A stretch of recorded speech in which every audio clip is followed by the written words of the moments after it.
मागच्या काही दिवसांपासून महाराष्ट्राच्या विधानसभा निवडणुकीत आता प्रचाराला वेग आल्याचं आपल्याला बघायला मिळतोय।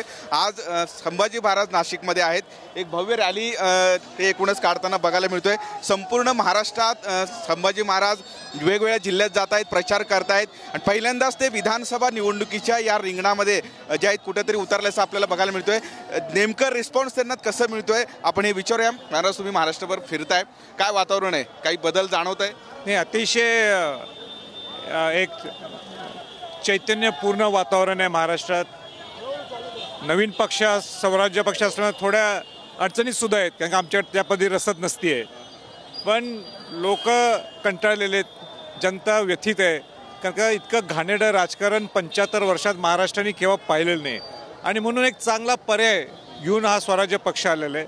आणि स्वराज्य पक्षाच्या माध्यमातून शिवाजी महाराजांचा, शाहू फुले आंबेडकरांचा विचार आपण कसं रुजू शकतो आणि नुसते हेवे दावे काढण्यापेक्षा एक विजन बॉन्ड महाराष्ट्र 2029-2034 पण आपण महाराष्ट्राला कसं नेऊ शकतो या दृष्टिकोनातून आमचे सगळे भाषणं, आमचं सगळं नियोजन, एकंदरीत काम करण्याची पद्धत आमची त्यातनं दिसून येते। महाराज, महायुती एकीकडे आहे, महाविकास आघाडीकडे एकीकडे आहे, अजून काही मोठे पक्ष जे प्रस्थापित आहेत, असे सगळे असताना आपल्याला लोक जे पसंती देतील किंवा प्रतिसाद देतील असं वाटतंय आपल्याला? नाही, निश्चित पूर्ण विश्वास आहे, जनता आमच्या बाजूने कौल देईल, पण पुढं काय होईल म्हणून घाबरून बसायचं का?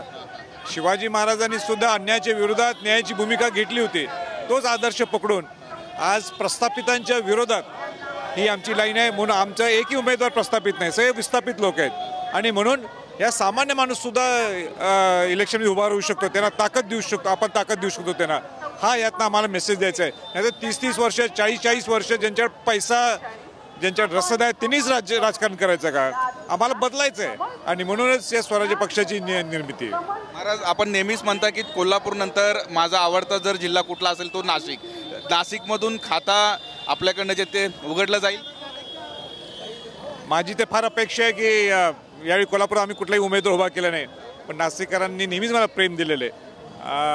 यावेळी मी स्वतः तर उभा नाही आहे, पण नाशिककरांनी एक जास्तीत जास्त उमेदवार आम्हाला निवडून द्यावेत, जेणेकरून खऱ्या अर्थाने नाशिक ही स्मार्ट सिटी आहे आणि नाशिकचं ही एक त्याला एक सांस्कृतिक वारसा आहे आणि तो आणि चांगल्या पद्धतीने जोमाने व्हावा म्हणून आमचा प्रयत्न। इथं सुद्धा दशरथ पाटील एक उत्कृष्ट महापौर झाले होते, म्हणजे वन ऑफ द बेस्ट महापौर असं म्हटलं तर सुद्धा काय चुकीचं होणार नाही, त्यांना आम्ही उमेदवारी दिलेली आहे आणि म्हणून एक चांगला पर्याय देण्याचा आमचा प्रामाणिक प्रयत्न आहे।